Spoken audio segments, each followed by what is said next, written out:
April 1945. The first light of dawn barely cuts through the mist hanging over a farm track in northern Germany. The war is ending, but no one here feels its relief. A line of German women stands in the cold, hands raised, back straight, eyes fixed on the ground. Some wear the faded gray of Wehrmachthelferinnen. Others still carry the armbands of camp auxiliaries taken only hours earlier as British patrols swept through collapsing German positions. Their breath trembles in the morning air. Most have not slept. Rumors spread through the night, whispers that the British shoot prisoners at dawn, especially women linked to the regime. The fear is visible in the tightness of their shoulders, in the way some quietly pray, and the way others stare blankly ahead, resigned. Then comes the sound of boots on wet earth. A platoon of British soldiers steps forward, rifles lowered but ready, faces unreadable. The women brace for the worst. Instead, the first order is calm, clipped, unmistakably professional. Stand by for processing. No gunshots. No anger. Only disciplined procedure. A moment of disbelief passes through the line, because what happens next defies everything they had been told. And to understand how this moment became possible, we must first step back into the collapsing world that shaped it. By late 1944, the Third Reich was crumbling faster than even its generals could comprehend. What had once been a vast sphere of occupation was now shrinking violently under pressure from every direction. In the east, the Red Army smashed through East Prussia and Silesia, pushing millions of civilians westward in desperate winter columns. In the west, the failed Ardennes offensive had drained Germany's last reserves. Allied armies, well-supplied, well-coordinated, and relentless, were breaking through the Rhineland, town by town, bridge by bridge.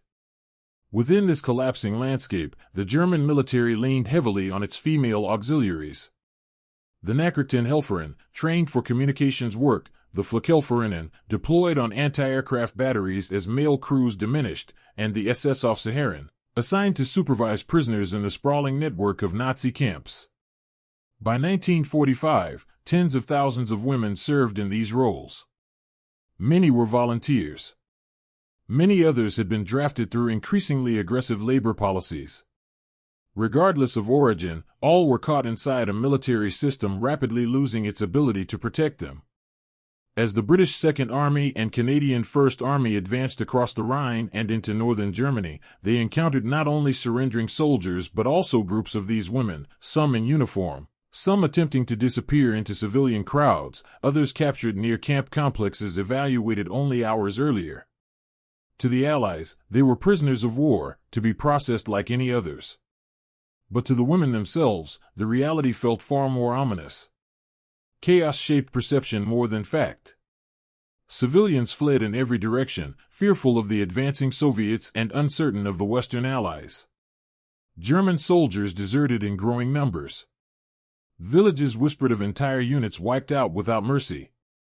And Nazi propaganda, still blaring through radios even as transmitters fell silent one by one, insisted that the British and Americans executed prisoners, especially female auxiliaries accused of serving in the regime's machinery. For many German women, these rumors were not abstract. They had grown up on stories of Allied terror. They watched the Reich's leadership encourage a fight-to-the-end mentality, insisting that the West would punish even ordinary workers. By 1945, fear had become a survival instinct. Women associated with military units or camps believed they carried a mark that guaranteed death. So when British patrols emerged from morning fog and ordered them to line up, these women braced for the worst. They expected retribution for a system they were now helplessly tied to.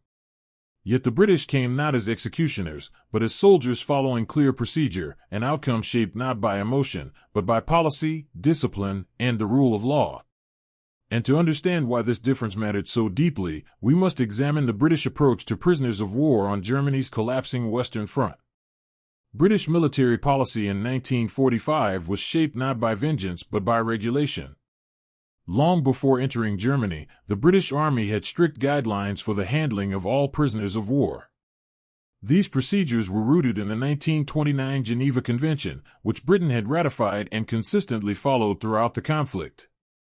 Officers were trained to separate lawful combatants, auxiliaries, and non-combatants, to document each capture, and to ensure humane treatment from the moment of surrender.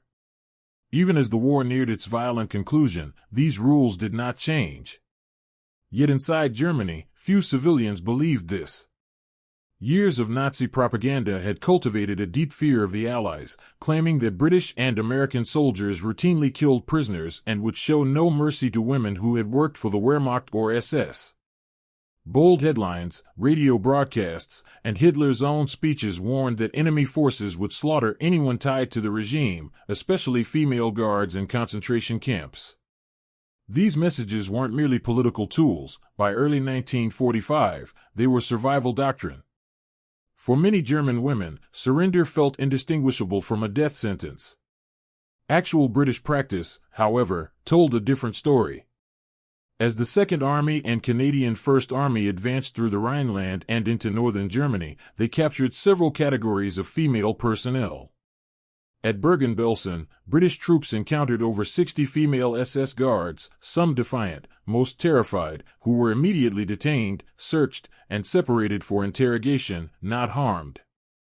At Neuengamme satellite camps, women working as auxiliary staff surrendered in groups as British and Canadian units overran the region. Elsewhere, in rural areas, small detachments of Flakhelferinnen were found near abandoned anti-aircraft positions, still wearing uniform when their male counterparts had already fled. In all these cases, the process was the same: disarm, register, separate by category, and transport to the nearest temporary collection point. Medical teams evaluated the sick. Interrogators identified potential war crimes involvement. The rest were held in improvised POW cages until they could be moved to larger camps. For frontline British and Canadian troops, this was simply part of daily operations. They were advancing rapidly, often through ruined towns and starving populations. They had logistics to manage, wounded to evaluate, bridges to secure, and enemy pockets to bypass. The unexpected presence of German female auxiliaries was unusual, even startling, but it did not alter their obligations. These soldiers had neither time nor incentive for retribution. They followed procedure because procedure held the line between order and the chaos erupting around them. And so, on that cold morning in April 1945, two worlds collided, one shaped by fear, propaganda, and the collapse of a regime, the other by discipline, military structure, and a code of conduct that remained intact even as the war neared its end. The human angle. For the captured German women, the moments leading to their surrender were defined by fear more than reason. Many had spent weeks hearing rumors of Allied brutality, stories amplified by the collapsing Reich, where every whispered message seemed darker than the last. Some had seen the ruins of cities flattened by bombing and believed the same destruction awaited them personally. Others carried guilt or confusion over their roles, unsure whether their uniforms marked them as legitimate auxiliaries or as accomplices to crimes they barely understood. When British soldiers appeared, the psychological shock was immediate. The women expected shouts, violence, perhaps execution. Instead, they were met with controlled commands and impersonal routine. The absence of hatred confused them as much as the uniforms and rifles did. Their minds, conditioned for catastrophe, could not reconcile fear with the unexpected calm of their captors. It was a moment where propaganda collided violently with reality, and reality won. The British soldiers' perspective. For the British troops, the war had already been long and punishing. Many had fought since Normandy, some since North Africa or Italy. By April 1945, they carried exhaustion like a second uniform. They did not approach German positions with anger, they approached with the determination of soldiers who wanted the war finished cleanly and professionally. Encountering groups of German women was, however, jarring. Most British soldiers had never faced female auxiliaries in uniform. They knew the Wehrmacht fielded women, but seeing them up close, some frightened, some expressionless, some still trying to stand rigidly at attention, created an unexpected emotional distance. These were not frontline fighters. They had not fired rifles at them on the battlefield. They were part of the collapsing machinery of a regime, but they did not resemble the enemy as British troops had imagined. Yet discipline held firm. Orders were clear: process all prisoners, safeguard them, maintain the chain of custody. War fatigue made these rules essential because emotion, whether anger or pity, was a liability. Procedure kept everything stable. The moral dimension. Humane treatment was not merely a legal obligation, it was a strategic asset. British commanders understood that how they treated surrendering Germans influenced future surrenders. The war was ending, but pockets of resistance remained. Every small act of discipline encouraged more units to lay down arms rather than fight to the last man or woman. There was also a psychological divide at play. The Allies had spent years defining themselves against the brutality of the Nazi regime. Upholding the Geneva Convention was a statement of identity as much as policy. Treating women POWs with order and restraint reaffirmed the moral difference between liberator and oppressor. For the German women, this difference was overwhelming. Many had been taught that the Allies were no better than the regime they fought. But standing in front of calm British soldiers, being searched, registered, and escorted rather than beaten or shot, forced them to confront a reality completely opposed to everything they had been told. This moral impact shaped their memories for decades and altered the psychological landscape of surrender in northern Germany. Tactical angle. Capturing female auxiliaries presented challenges that differed from standard battlefield encounters. Most frontline British and Canadian units were trained to take enemy soldiers in combat conditions, men in uniform, armed, and clearly identifiable. But the women encountered in April 1945 were often unarmed, disoriented, and coming from roles that blurred military boundaries: communications, logistics, anti-aircraft support, or camp administration. Their uniforms varied widely, from crisp Wehrmacht gray to improvised clothing with hastily removed insignia. Some still wore the remnants of SS affiliations, others had torn badges off in panic. For the advancing Allies, this created immediate tactical questions. Were these women combatants? Were they fleeing? Were they connected to abandoned camp systems? Did they possess intelligence value? Frontline officers had to determine quickly who posed a threat, who required medical attention, who might be hiding involvement in abuses, and who was simply caught in the machinery of a collapsing war. The standard procedure, disarm, secure, process, remained the backbone, but the sudden presence of female POWs altered the rhythm of operations. Extra personnel had to be diverted to escort and guard them. Secure holding areas needed adjustments. Female detainees required separate spaces to maintain order and prevent incidents. This was not sentimentality, it was logistics. In war, stability depended on clarity, even when the captured enemy defied expectations. Documentation and processing. Once the initial capture was secure, the process of documentation began.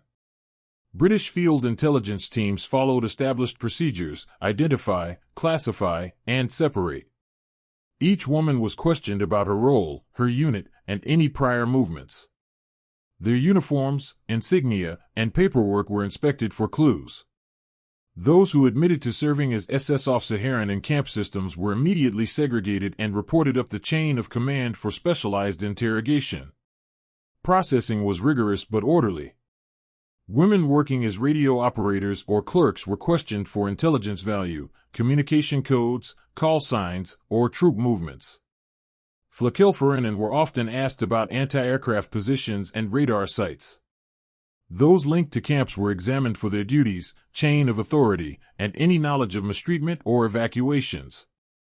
The Allies were acutely aware that the war was entering a phase where accountability mattered, and every detail contributed to the larger picture of a collapsing regime.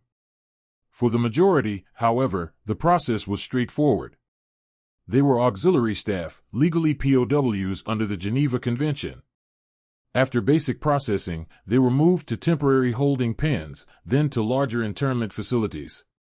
Medical teams evaluated their condition. Food and blankets were issued. The women, many expecting brutality or execution, often felt relief overshadowed by confusion. The contrast between expectation and reality was immense. Some detainees broke down in tears when offered water or cigarettes. Others remained rigid and silent, unable to accept that disciplined procedure had replaced the violent fate they were certain awaited them. Civilian collapse around them. The capture of German women auxiliaries did not happen in isolation, it unfolded within a broader civilian catastrophe. Northern Germany in April 1945 was a landscape of disintegration. Roads overflowed with refugees pushing carts filled with whatever belongings they could carry. Entire families trudged beside the remnants of retreating military units. Smoke rose from burning depots and sabotaged bridges. Towns alternated between eerie silence and sudden bursts of chaos as German defenses collapsed or local Nazi officials fled. This environment shaped every encounter with British and Canadian troops. Female auxiliaries often surrendered alongside civilians, blending into crowds in the hope of disappearing. Others were discovered after chaotic evacuations of camps where prisoners had been marched out or abandoned. Some appeared unexpectedly at roadblocks, exhausted from days of fleeing with no clear destination. For the Allies, distinguishing between civilians and auxiliaries in this disorder required careful attention. A woman wearing part of a uniform might be a legitimate POW, or a civilian scavenging clothing simply to survive the cold. A young woman carrying camp documents might be an administrator, or someone trying to destroy evidence. Every decision carried weight. The civilian collapse also influenced the women's fear. They saw their world falling apart in real time, authority dissolving, familiar structures gone, former colleagues vanishing into the crowds. This magnified the terror of capture. To them, surrendering to the Allies felt like stepping into a void. What waited on the other side was unknown, shaped only by the propaganda they had absorbed and the frantic stories spreading through refugee columns. British troops, navigating this same chaos, relied even more heavily on procedure. It created a sense of order amid collapsing systems. It allowed them to differentiate between combatants and civilians, guilty and innocent, threat and non-threat. And in doing so, it brought a strange, stabilizing clarity to the moment the German women anticipated death, only to discover discipline instead. This convergence of fear, collapse, and military order set the stage for the moment where everything changed. The cold light of early morning sharpened every sound. Footsteps on wet soil. A cough from the British line. The rustle of uniforms as the German women shifted anxiously, each movement betraying tension they could not suppress. Hours earlier, whispers had spread among them, claims that the British executed camp auxiliaries at dawn, that women in uniform were shown no mercy, that any connection to the regime meant an immediate sentence.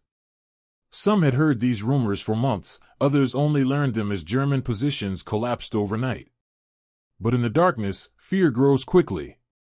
And by the time the sky began to lighten, many had accepted the belief that death was near.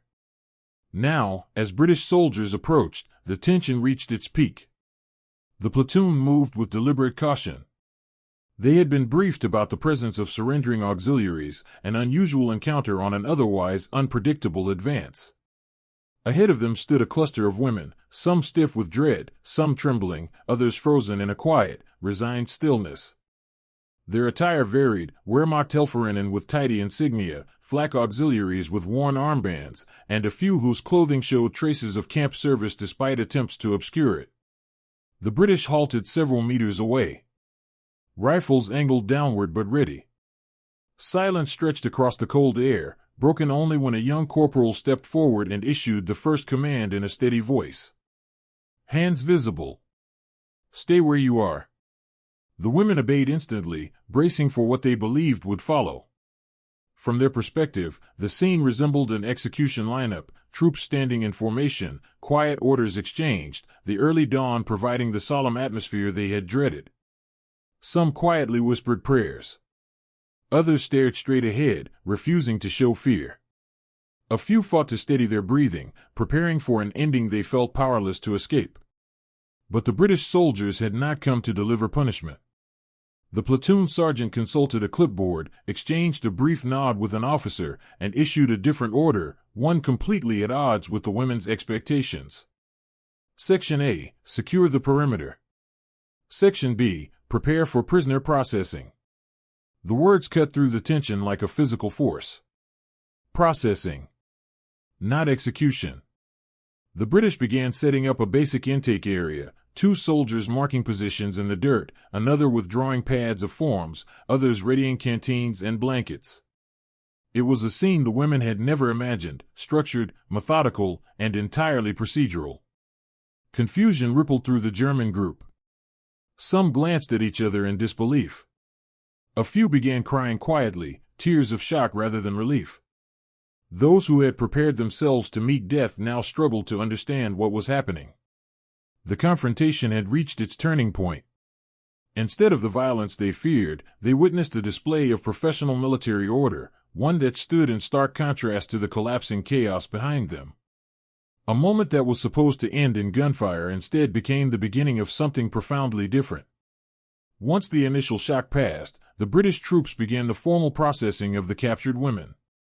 Soldiers moved with efficiency, separating the auxiliaries into categories: Wehrmachthelferinnen, Flakhelferinnen, and SS-Offizierinnen. Those with traces of camp involvement were identified and escorted to a separate holding area for interrogation, while the majority were prepared for standard POW procedures. Each woman was carefully searched, not for punishment, but for safety and intelligence. Uniforms were examined, personal effects logged, and identification checked against any available documentation. Medical teams, often attached to frontline units, conducted quick assessments. Frostbite, exhaustion, minor injuries, and signs of malnutrition were noted. Blankets and basic rations were distributed. The meticulous order of the process stunned many of the women. Their fear of immediate execution clashed violently with this calm, procedural reality. Eyewitness accounts highlight the range of reactions. Some women collapsed to the ground in tears, overwhelmed by relief. Others remained rigid, staring at the ground or sky, unable to process that the expected violence had been replaced by disciplined care. A few whispered questions, incredulous, as soldiers responded only with calm, clipped instructions. The British presence was authoritative but impersonal, maintaining control without cruelty. For the soldiers, discipline was essential. Around them, northern Germany was chaotic: burned-out villages, fleeing civilians, abandoned military posts. The environment demanded clarity and order. Every misstep could lead to injury, escape, or confusion. By sticking to procedure, the British ensured that the POWs were handled safely, efficiently, and in accordance with international law. This stark contrast between the women's expectations and the reality of British conduct created a profound psychological shift. Fear transformed into disbelief, disbelief into tentative relief. Some began to speak quietly among themselves, others simply sat, exhausted, trying to comprehend the moment. Many would later recall this as the first time they realized that surrender did not always equate to death, even in the final hours of the Third Reich. In these minutes, a broader truth became evident: professional discipline, adherence to law, and human empathy could coexist even in the midst of total war. The British soldiers' training and procedure not only ensured the safety of their prisoners but also preserved a measure of humanity amid the chaos, marking a pivotal turning point in the collapse of Nazi Germany's western defenses. With the immediate confrontation resolved, the captured women were now en route to temporary holding facilities, where further processing, interrogation, and eventual classification would define the next phase of their uncertain lives. The calm of disciplined procedure stood in stark contrast to the disintegration surrounding them, a prelude to the aftermath that would follow. After the initial capture and processing, the German women were moved to temporary holding areas established by the British Army. These facilities were often set up in commandeered schools, barns, or community halls near the front lines.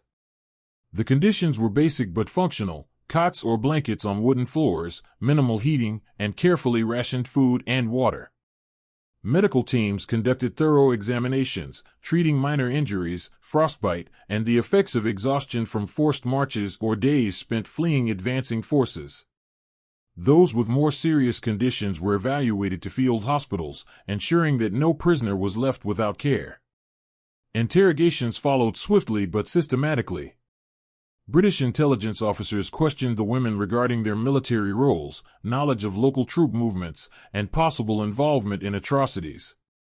Officers distinguished clearly between those who had served as auxiliaries in administrative or communications roles and those implicated in the SS camp system. Notes from unit diaries and intelligence reports show that most of the women displayed a mix of fear, confusion, and disbelief. Many could not reconcile the humane treatment they were receiving with the violent expectations instilled by Nazi propaganda. Daily routines emphasized discipline and order. Women were counted, their movements controlled, and basic tasks assigned to maintain hygiene and prevent disease. British officers noted in their reports that, contrary to expectations, most prisoners complied willingly once the initial shock faded. Some even offered minor cooperation in camp maintenance, reflecting both relief and the psychological effect of being treated with procedural fairness rather than hostility. This structured, humane approach was a stark contrast to what the women had feared. For many, surrendering to British forces had seemed equivalent to stepping into a nightmare. Instead, they encountered organization, efficiency, and adherence to international law. Their relief was palpable, yet mixed with lingering uncertainty about the future. They were prisoners, but not victims of immediate revenge. The careful balance of control and care exemplified the British commitment to procedure during the closing weeks of the war. In the months following their initial capture, the long-term consequences of surrender began to take shape. Some of the women, particularly those identified as SS Aufseherin or with direct links to concentration camp administration, became subjects of formal war crimes investigations. British and later Allied tribunals sought to determine individual responsibility, separating those implicated in atrocities from the broader population of auxiliaries.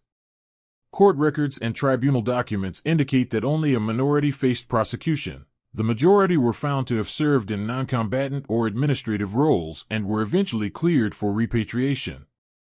Repatriation occurred in phases between late 1945 and 1946. Many auxiliaries were returned to German custody under Allied supervision, often facing social ostracism in their home communities. Some struggled with guilt over their involvement, however minor, in the collapsing war machine. Others were simply exhausted by years of service, displacement, and the psychological toll of fear, surrender, and uncertainty. Letters, diaries, and post-war interviews reveal a complex mixture of relief, shame, and lingering trauma among those who survived these experiences. These encounters also shaped post-war narratives of captivity and survival. For the British soldiers involved, the operation demonstrated that adherence to law and discipline could maintain order and moral authority even amid the chaos of retreating enemy forces. For the German women, the experience of humane treatment challenged long-held beliefs about the Allies and highlighted the discrepancy between Nazi propaganda and Allied conduct. Many would recount the moment of surrender as pivotal, a turning point where fear gave way to disbelief, then to cautious relief.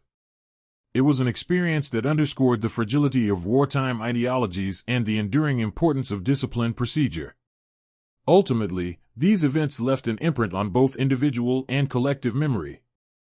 They illustrated the stark contrast between expectation and reality in the final days of the Third Reich, while also serving as a historical example of the complex interplay between fear, obedience, and morality in wartime captivity. The orderly, humane handling of German female auxiliaries by British forces would resonate for decades as a testament to the difference that professional discipline and adherence to international law could make, even in the final hours of total war. In the cold dawn of April 1945, as British soldiers processed a line of terrified German women, a quiet truth revealed itself: even amid total war, discipline and humanity could prevail. The contrast was stark: fear born from years of propaganda, ideology, and collapse met with methodical, lawful procedure.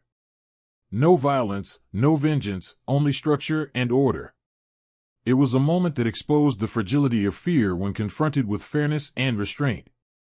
This encounter illuminated more than procedure; it reflected the moral and strategic foresight embedded in disciplined military conduct. By adhering to the Geneva Convention, the British upheld an ethical standard that distinguished liberators from oppressors. For the German women, the experience forced a re-evaluation of everything they had been taught to believe about the Allies and the world beyond the collapsing Reich. Their terror gave way to disbelief, then to cautious understanding, underscoring how ideology can crumble when faced with reality. Symbolically, this moment marked the end of an era. The Third Reich, which had relied on fear, coercion, and propaganda, was disintegrating. Authority had shifted from ideology to law, from arbitrary violence to accountable procedure. The humane treatment of women who had expected execution was not merely mercy, it was a demonstration of order triumphing over chaos, of accountability emerging from the ruins of tyranny. As history would later show, these interactions were small in scale but immense in consequence, moments where the ethics of warfare intersected with the human spirit, leaving a lasting imprint on memory, law, and the understanding of what it means to act with both duty and humanity, even in the shadow of total war.